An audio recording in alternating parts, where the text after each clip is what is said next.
que el amor de Dios, incomprensible para nosotros, no sé si rebota mucho, ¿está bien? Que el amor de Dios, incomprensible para nosotros, nos haga mejores seguidores de Cristo. Y que nuestro testimonio sea para bendición de otros y gloria de Dios. Amén. Quiero comenzar con una pregunta a ustedes. Por favor, respóndanme desde ahí. Yo voy a ir repitiendo aquí para que se escuche bien. ¿Qué característica menciona la gente, o quizás nosotros mismos, de nuestra iglesia? Te preguntan, oye, ¿cómo es tu iglesia? Lo primero que decimos es esto, ¿no es cierto? ¿Qué es? A ver, o cuando la gente conoce algo que de repente la gente conoce por afuera, ¿no? Una persona me dijo, sí, una iglesia completa de cemento, ¿no? Pero por afuera, ¿no? Pero a ver, ¿qué característica es la que la gente que conoce un poquito nuestra iglesia, ustedes mismos dan? A ver, ¿cuál es? Que son cariñosos, dice. ¿Cómo? Que es un refugio. Desde afuera también que es una iglesia más aterrizada. Que es una iglesia más aterrizada. Como que somos humanos, no nos creemos así como súper santos. Claro, muy bien, eso que no somos perfectos. Lo reconocemos, ¿no es cierto? Y que también se reciben Hoy no escuché, ¿eh? y también que se reciben a cualquier persona. Que se reciba a cualquier persona. Bien. Fíjense que hay una pequeña diferencia entre lo que nosotros conocemos cuando estamos dentro de la iglesia, de la imagen que tiene la gente de afuera de la iglesia. A mí me dicen, ¿por qué vas a decir? Ahí van puros alemanes. Claro. Hay puro alemán. Sí, yo les digo, ¿no es cierto? Yo soy el pastor de la iglesia. No, bueno, es lo que hay.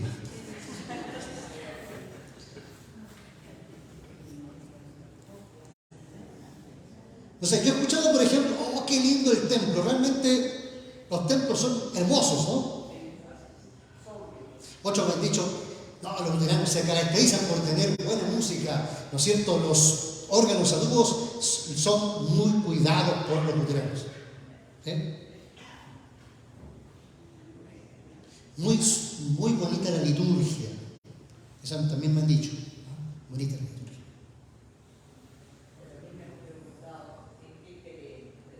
También, ¿no es cierto? Bueno, pero ¿cuál sería la característica que Dios querría de nuestra iglesia? Todas las cosas que dijimos son buenas, sin lugar, y hay que cuidarlas. Que nos amemos.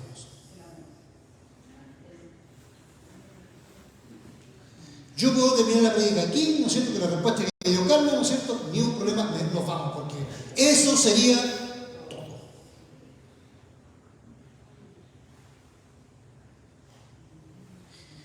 Y hoy día, siglo XXI, más que nunca, necesitamos colocar esa gota de amor en esta sociedad. ¿Por qué hay tanto odio que corre por las redes sociales? No se imaginan. Esos hilos, ¿no es cierto?, de Twitter, ¿no? O los comentarios que se colocan, ¿no? ¿Cuál es más destructivo? Hoy día se está estudiando este tema, ¿no es cierto?, de las redes sociales, cómo afectan el corazón del joven. ¿Por qué tanto suicidio?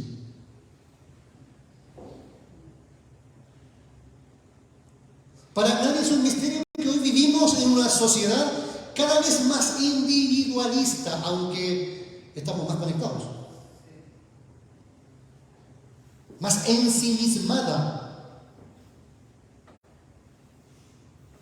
Solo, mire, hagamos una pequeña evaluación. Basta considerar las múltiples formas que tenemos de evadirnos de nuestro entorno. Uno llega a la casa simplemente por partir por algún lado, ¿no? ¿Qué es lo primero que, ¿no es cierto?, uno quiere? Un momento de paz, de tranquilidad. ¿Qué es lo que hace? Enciende la tele.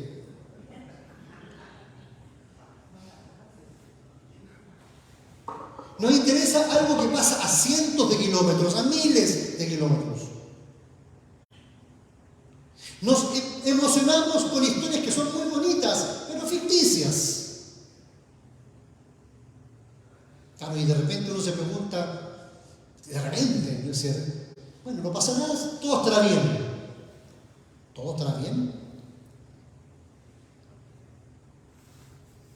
Y uno se da cuenta que nos han ido metiendo en este tema de despersonalizarnos, inclusive dentro de la casa, ¿para qué decir en el trabajo? Ojalá mi cubículo aquí, en la parte administrativa, ¿no es cierto?, que no se metan conmigo. En realidad, perdemos de vista la realidad. Y perdemos de vista la forma de vivir el reino de Dios.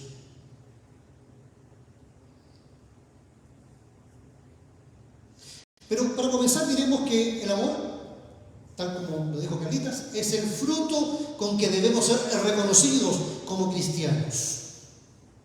De hecho, cuando ustedes que le dieron aquí, uno se podría preguntar, ¿no es cierto?, ¿cómo sé que yo creo? ¿Cómo sé que, aún más, permanezco en la fe?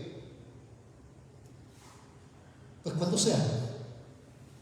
Entendiendo el amor no solo como sentimientos, sino como la entrega de alguien por otra persona o una causa sin esperar nada a cambio. Pueden haber lindas iglesias, administraciones perfectas, cultos muy espirituales, pueden haber, como dice el apóstol Pablo, ¿se acuerdan de esa carta que 1 Corintios 13, ¿no es cierto?, que yo puedo hablar en lenguas humanas, angelicales, tener el don de profecía, entender todos los misterios, tener todo el conocimiento, toda la fe, repartir mis bienes a los pobres, entregar mi cuerpo para ser quemado, pero si no tengo amor, nada soy. Por lo tanto, que ojalá nuestra iglesia sea conocida como la iglesia del primer siglo, que no era perfecta, que también había peleas, pero por sobre todas las cosas se preocupaban unos por otros. Tanto es así que una persona decía, ¿no es cierto?, dijo por ahí que la gente decía de la iglesia, miren cómo se aman. El día en que escuche de la iglesia evangélica luterana del Sorno a otra persona de afuera decir, miren cómo se aman o cómo aman, ahí se me voy a sonreír un poquito. Porque esa es una iglesia sana. A eso debemos apuntar. Y para amar debemos pensar. Porque no se trata de irnos, ¿no es cierto?, qué bonito lo que dijo el pastor, yo afirmo, no se trata de eso. Se trata de pensar cómo podemos ser cristianos, luteranos, amando.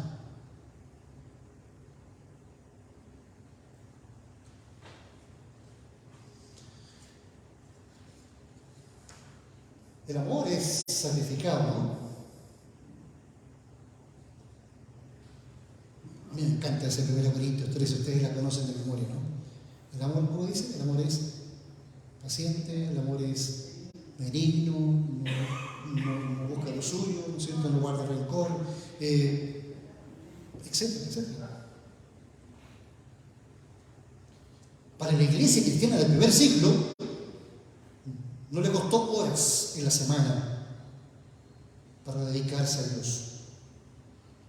Le costó mucho más. Y cuando uno quiere amar, hay un costo que hay que asumir. Porque el amor es el arma más efectiva contra aquellos que les gusta el individualismo, el egoísmo y todos estos ismos. Y sin lugar a dudas, van a reclamar. Para la primera iglesia cristiana significó la pérdida de la vida muchas veces. Efectivamente, cuando cambia el sentido, cuando pensamos que la vida cristiana tiene que amar, tiene que donarse por otros, no se trata de que la vida cristiana es dar lo que sobra a Dios, sino pensar cómo servir mejor a Dios.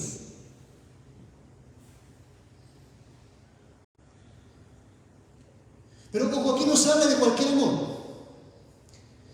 sino uno que nace de Dios, un amor que nace de Dios, porque Dios es amor. Si usted ama y realmente se entrega por el otro, no tenga dudas de que tiene ese don de Dios con usted. Por lo tanto, el amor no es una obra nuestra, no nos podemos cachiporrear con el que se nos dé el carnet, ¿cierto? No nos podemos enorgullecer.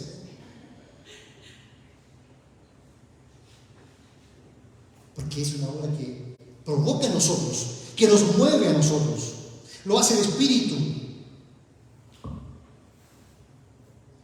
Y que ve cómo, primero y antes de todas las cosas, el amor de Dios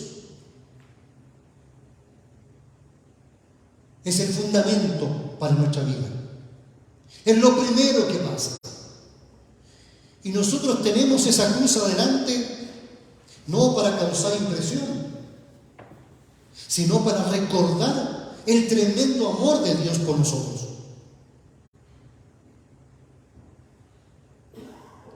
Y que desde ese amor el Espíritu nos guía precisamente a donarnos, a entregarnos, porque la iglesia es el cuerpo de Cristo hoy. Por lo tanto, nosotros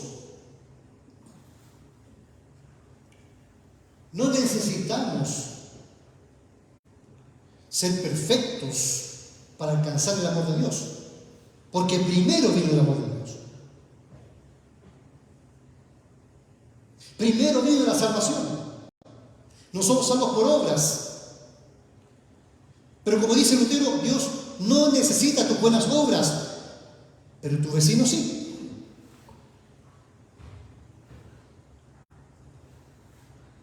Partiendo de esa realidad, cuando nos vemos recogidos y levantados por Dios,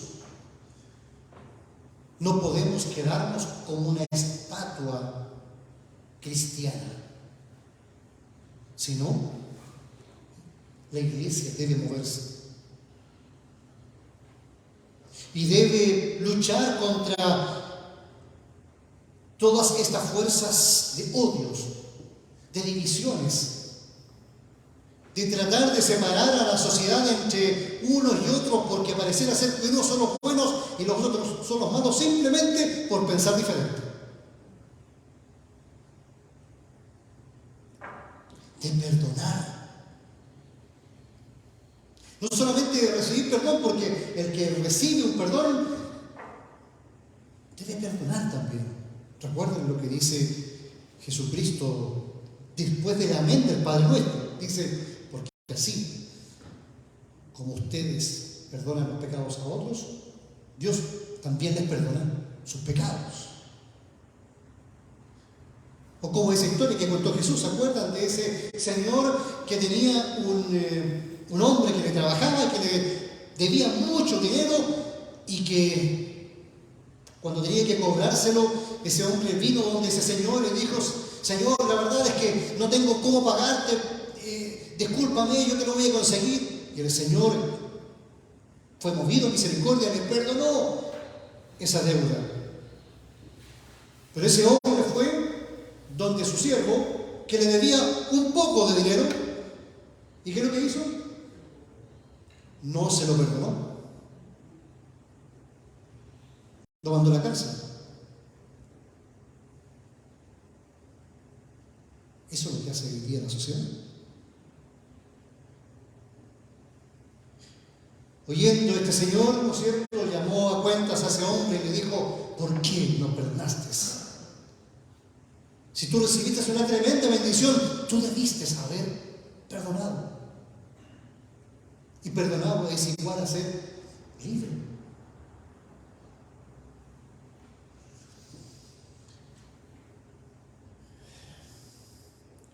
Nosotros sabemos cómo termina esa historia. Termina mal. Y necesitamos revertir la influencia de esta sociedad, porque si no, vamos a colapsar como chilenos. Otra bendición del amor es que en nada uno se va a avergonzar ni arrepentir cuando lo hace por el bien del otro. Cuando uno está exento de egoísmos o hay una conciencia limpia, no hay que temer para amar. Juan nos dirige hacia el día del juicio, inclusive. Y si bien es cierto, nosotros somos recibidos por causa de Cristo, ¿cómo se van a manifestar los hijos de Dios? ¿Cómo dice la Biblia? Por sus obras. No que van a ganar el cielo por sus obras, sino que se van a manifestar la fe por sus obras. Por el amor. Por lo tanto, para los creyentes el juicio no es esperado con temor si vivimos con una limpa conciencia. No somos perfectos, no estoy diciendo eso. Pero que tenemos una orientación muy clara de poder vivir con libertad en Cristo. Y esa libertad no nos deja tranquilos si no generamos nueva vida, nuevas oportunidades, donde vemos que nuestras obras son las que han sido preparadas desde antes de la fundación del mundo.